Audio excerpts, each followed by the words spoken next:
Welcome to the Dougie Wuggy Story Hour. Coming to you today from Cole Arts Camp in Oakland, California.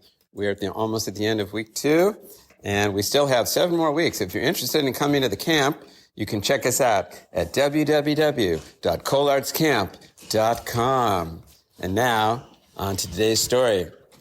It's called The World's Worst Field Trip, and it comes from when I was a 4th grade teacher. Now, a lot of you know that before I was a drama teacher and ran camps and stuff, I taught 4th grade for quite a few years. I taught at 2 schools. Maybe you've heard of them, those of you that live in the Bay Area. One is called St. Paul's Episcopal School in Oakland. Any of you heard of that in the audience here? Yeah. I taught there for 17 years. And then I taught at a school in Berkeley called Black Pine Circle. Any of you heard of Black Pine Circle? Yes. Okay. And then I left the classroom and I started doing my after-school classes and my camps and everything. So in my second to last year at Black Pine Circle, I take that back. This was actually in my first year at Black Pine Circle. Sorry, I got confused.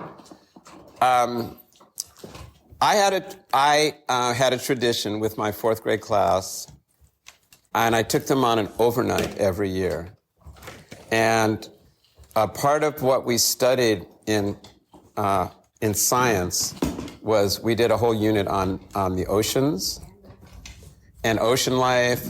And to make it more interesting and fun, we would go down to the Monterey Bay Aquarium. And how many of you have been down there to the Monterey Bay Aquarium? Yes. None of you? Oh, okay. I see a few hands in the crowd here.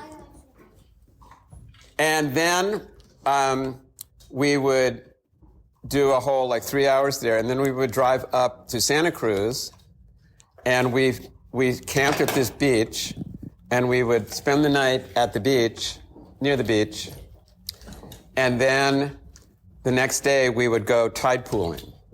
You know what tide pooling is? You go out into the rocks and you can pick up starfish, and we had a guide who would help us and make sure we were safe on the rocks and everything. So I got 5 parents to go on the field trip, the overnight. And there would be 3 or 4 kids to a car. And I drove the school van with 5 kids and a lot of the luggage and the food and a lot of the tents and stuff like that. So I told the parents, okay, I want you to be at school at 8 o'clock on a Thursday morning. And so the parents show up, except there was one parent whose name was Melissa. She got there kind of late. And she said, I'm really sorry. I'm sorry. I was like, okay. And then I said, I thought you bought a new car. She said, oh, yeah, I did buy a new car, but I'm bringing my old one because I don't want the kids messing up my brand new car, with sand and stuff. I said, well, is your old car, does it work well? Does it run okay? She's like, oh, yeah, it's fine. I just wanted a new car. I was like, okay. So I tell all the parents, okay, here's a map. Meet me at the Monterey Bay Aquarium by the front door at 11 o'clock. And we'll go across the street, we'll have lunch, and then we'll tour the aquarium. And so we get there, and guess who's late? Melissa. Yeah.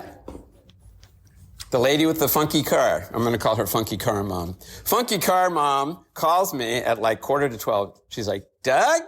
I'm like, yes, Melissa. I read the map wrong. Instead of going west, I went east. And I'm an hour away. I'm like, oh, brother. I said, okay, just meet me when you get to the aquarium. Just call me. And so she's okay, I'll hurry. I said, okay, don't speed or anything. She's like, no, I'll be safe. I was like, safety's most important. So she gets there, she calls me, and so the parents stay with their group. So each parent had 3 or 4 kids, and they chaperoned them. And I told all the parents, okay, meet me at the gift shop at 3 o'clock. Everybody got it? 3 o'clock at the gift shop. And they're like, got it. So I have my group, and all the parents have their group. And at 3 o'clock, we get to the gift shop, and Funky Car Mom / Melissa arrives, but instead of having 4 kids in her group, she only has 3. And I'm like, where is Stephen? She goes, where's Stephen? And I'm like, yeah, where's Stephen? She goes, he was here a minute ago. I'm like, okay, can you find him, please? So she goes back to where they last were, which is, if you've been to the aquarium, they have like a touch pool.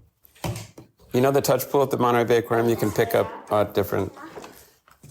And she said, no, he's not there. I said, can you please just try and find him? 20 minutes later, she goes, I have no idea where he is. I'm like, oh, my goodness. So I go to the security.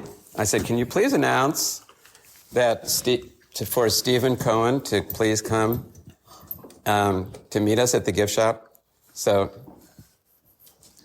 they're like, Stephen Cohen from Black Pine Circle, please arrive at the gift shop now. Your teacher's looking for you. So he shows up. And he goes, I'm sorry, I got distracted. Now, this kid, if anyone was going to go wandering off, it would be him. He was just that type of kid. He'd like to be alone, and he'd like to be by himself. And, okay, he was a little bit strange in that way. And if anybody needed someone to be with him all the time, it was him. I should have warned the mom about it, but I didn't. I guess I should have just had him with me the whole time, right? As his teacher? You know, like on a handcuff or something? No. What? I'm joking.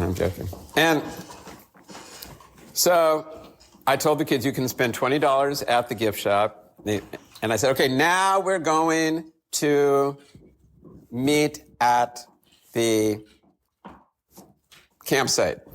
And I give everybody a new map. And I look at Melissa, I'm like, do you know where we're going? She's like, I got it, Doug. I'm like, okay, I'll see you in 45 minutes.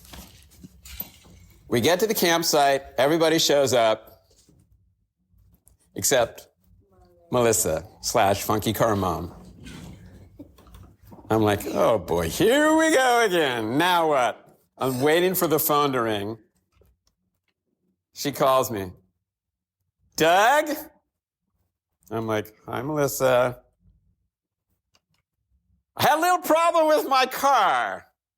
I'm like thinking, oh my gosh, really? She said, yeah, the radiator overheated. And I'm thinking, that's probably why she got a new car. She said, but AAA's on the way, don't worry. I'll be there, don't worry about me. The kids are fine. I was like, okay, call me if there's any trouble. So we get there. We set up the tents. Melissa finally arrives, and I said, okay, now we're going to go down to the ocean. And I told the kids, okay, this is where it gets a little bit freaky now. Okay. I told the parents, okay, we're going down to the ocean. I want you all to really watch the kids. And I told the kids, do not go swimming. All you can do is just get your feet wet up to your kneecaps, up to your knees. It's called wading. It's not swimming. I don't want to be responsible for you guys swimming in the ocean. Just, you can get wet. And I said, do you all understand? They're like, got it. And I told the parents, please keep an eye on all these kids. Don't let anybody wander off or anything.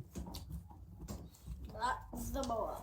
And then they're like, okay. And I spread the parents out on the beach. Okay, you look at this section, you look at this section. Okay. And I told the parents, put your phones away. I don't want anyone looking at their phone because it's very easy to get distracted. I mean, you know how it is when adults are, like, if they're watching their kids at the park, they're not really watching them. They're on their phones most of the time, right? Yeah. My dad watches his phone during dinner. Yeah, so it's very easy to be distracted by your phone. I mean, I'm guilty of it too, I have to admit. So I understand. Now, back in those days, the phones didn't have YouTube and everything on it. They were a lot more simple, but you could get texts and emails and stuff. So I said, parents, please just keep your phone. I need you to really pay attention. So the kids are in the water. I had 22 kids in my class, 22. I'm counting, just make sure everybody's good. 22, 22. And then I count, and I only count 21. I'm like, okay, let me count again. I count 21. And then I told one of the parents, can you help me count? Because it's kind of hard to count kids when they're running around and in the water. And she's like, 21. And then I asked another parent, can you help me count? And she's like, 21. And then I look around to see if any kids are like sitting on their towel and it's like, no. So I kind of freaked out a little bit, thinking, well, you know what I was thinking? Like, did a kid like drown or something? I mean, I didn't think so because everyone was just up to their kneecaps. It would have literally been impossible, but I kind of panicked and I blew my whistle and I called all the kids out of the water. I'm like, we just got in. I said, I need to find out who is missing. I need to take roll. And I go through the roll. Well, who do you think was missing? Steven. You got it. Yeah. The little wanderer boy. The little strange wandering boy. I was like, oh my goodness. I should have just had that kid sit right next to me on the beach. And we start calling, Steven, Steven. And then I told one of the parents, go up to the campground. Maybe he'd she said, well, he was sitting on his towel a little while ago, and guess who was supposed to watch that part of the beach? Melissa.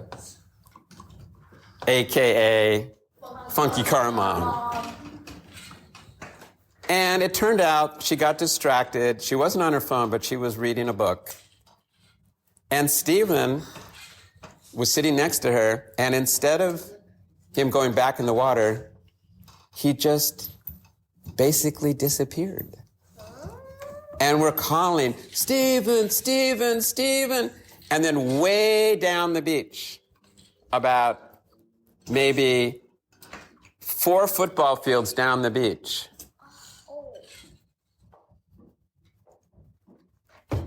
there was this giant boulder.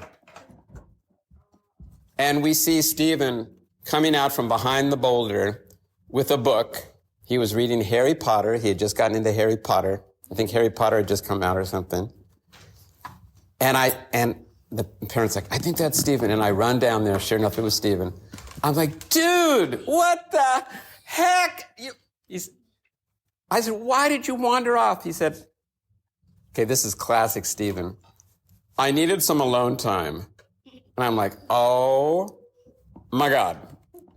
We panicked. We almost called the police. And he said, oh, I was fine. I was just reading a book. I was like, dude, I told you guys not to wander off.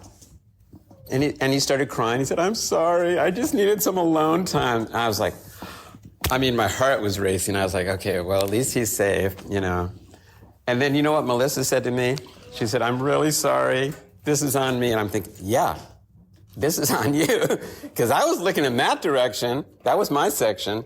She was supposed to be looking that way, looking in her direction, and she should have seen him wander off. But, you know, he kind of snuck behind her, and he was kind of like,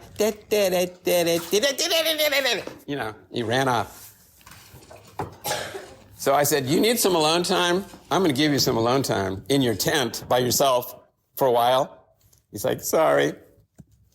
And he said, no problem, I can read my book. I'm like, yeah, just go read your book. So we fixed dinner, and everything's good. We make a fire to make s'mores, and I told everyone to get a stick. You've made s'mores, right? Yes. I love s'mores. You roast marshmallows and graham crackers and chocolate. And this one girl in my class, Danielle, got too close to the fire, burned the heck out of her finger, started screaming for her mom, who was in Oakland. And I said, she said, I would call my mom. I need to go home. I was like, you can call your mom, but she's not going to come pick you up. She's 2.5 hours away. So we call her mom, and she's crying and having a meltdown. Her chocolate melted, and she had an emotional meltdown. She was like, wanted her mom. And we said, she's fine. And one of the parents was a doctor. He said, she's fine. We have a first aid kit. Okay. And I'm thinking, okay, I hope nothing else bad happens on this field trip. Because so far, this is not the greatest field trip ever. It's turning into kind of The worst. a pretty bad one. I'm not ready to say it's the worst one yet, but it's getting close. Because I had done this for a number of years. I'd never had any problems like this. Okay, cars breaking down and lost kids and burned fingers and parents who went the wrong direction for an hour. And so I finally fell asleep about midnight. And at 5 a.m, I hear the sound of rain on my tent. Drip, drip, drip. I'm like, no, please, no, no, no, no. And then the rain gets heavier, heavier, heavier, and it starts pouring. I mean, pouring. By 6 o'clock in the morning, it was absolutely pouring. I mean, they had said there was like a 10% chance of rain. I figured, okay, 10%. Well, 10% is 10%. Not only did it rain, it like poured, and kids got wet, and their sleeping bags got wet, and we couldn't even cook breakfast because it was pouring. So the parents like, so Doug, what are we going to do? I said, well, I know one thing. We need to serve these kids breakfast. So we go to Denny's restaurant in Santa Cruz. We get a whole section of the restaurant. It's like 22 kids, 6 adults. And the kids are like, can we get anything we want? I'm like, yeah, just get what you want. Fine, and they're ordering pancakes and waffles and hot chocolate and more hot chocolate. And we were waiting for the rain to stop, but the rain didn't stop. It just got worse. And then finally, I told the parents, yeah, we just have to go back to school. There's no way we can go to the beach. And plus the lady who was like the docent at the beach called me and she said, Mr. Cole, we're canceling. We can't take the kids out in the rain. I was like, okay. So we head back to Berkeley. And all of a sudden, this girl in my van, I believe her name was Lucy, she's like, Doug, I don't feel so good. I'm like, I said, what's wrong? She said, I think I'm going to throw up. I'm like, okay, hold on. I'm pulling over. Okay, this is a van filled with all of the sleeping bags and everything, and she's way in the back. And I said, okay, just hold it. And I pull over, but before she can get out, she's like, Wah! Wah! I mean, it just explodes out of her, all of her chunky breakfast with pancakes and hot chocolate and whipped cream. And it just goes flying all over the van, all over the other kids, all over the sleeping bags. And then other kids like, oh, I'm going to be sick. Oh, God. Because, one person pukes. Then all the kids are getting car sick. And I said, just don't puke in the van. And they rush over, and some kids are like kind of half puking. I don't know. Some of them, I think, were just faking. They're kind of like, Whoa! Meanwhile, Lucy continues to hurl out the rest of her breakfast on the side of the freeway. And people are driving by and they're seeing these kids puking and. This is why you shouldn't let the kids have whatever they want. And finally she finishes puking and all the other kids, I said, are we okay to go back? And they were like, yeah, we're okay. And I tried to clean the van out the best I could. And one of these girls' beach towels that it had a Hawaiian beach towel. It was filled with puke. So I just had to throw it out because I didn't have a plastic bag, and that was going to make the kids sick. So I throw it in the garbage, and we're driving home, and guess who I see on the side of the road in her broken down car? Melissa. I'm like, oh my God. Her radiator overheated again. And I pull over and I go, you know what? I have room in my van for your kids. I'm taking them back. You can stay here and figure out your car. She's like, I'm really sorry, Doug. I'm like, I was pretty frustrated with her at this point. As you can imagine, right? And I was so tired by the time we pulled into Berkeley. And guess what I did? I drove to the wrong school because I had just started at a new school. And instead of going to my new school in Berkeley, I drove to my old school in Oakland. And I pull up and I say, oh, we're here finally. And the kid's like, Doug, where are we? And I'm like, we're at the, oh my God, I just drove to the wrong school. So then I got caught in traffic. We were late. The parents were waiting for us. And I was just like, oh my God, this has got to be the worst field trip ever. And then one of the moms said, you know that beach towel, that Hawaiian beach towel? I'm like, yeah. She said, where is it? I'm like, I threw it in the garbage. And she gets all mad at me. She's like, what? I just bought that. I said, literally, it was full of vomit, okay? She said, well, you could have put it in a she started yelling at me. And I'm thinking, lady, if you knew what I have just gone through with these kids, you would not be yelling at me. You know, and then she just, we're going. It was probably like a $5 beach towel from Walmart. Come on, lady. It wasn't like her great-grandma's prized Hawaiian beach towel, just some funky old beach towel full of vomit. Really? You're going to yell at your kid's teacher because of that? That was just rude, and I was just on my last nerve with everybody. But guess what I forgot to do? I forgot to put gas in the van. So when the next teacher got the school van, he got halfway to where he needed to with a bunch of eighth graders, and the van ran out of gas.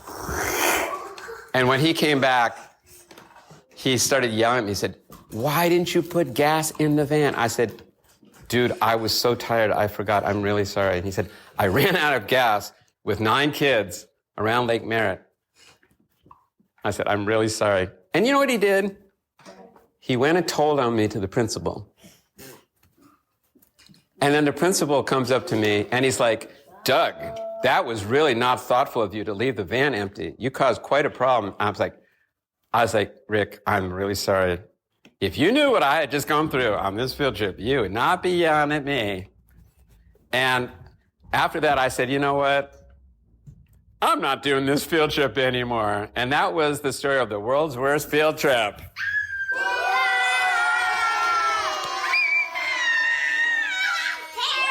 Well, did I decide to do it again the next year? Did I reconsider? Nope. Yes, I did. Because, of course, every class looked forward to the overnight. But this time I made sure that that everyone brought a nice, safe car, and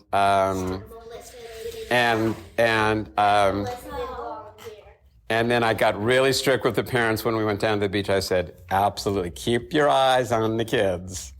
And everything was good and safe. But that was, okay, nothing really terrible happened.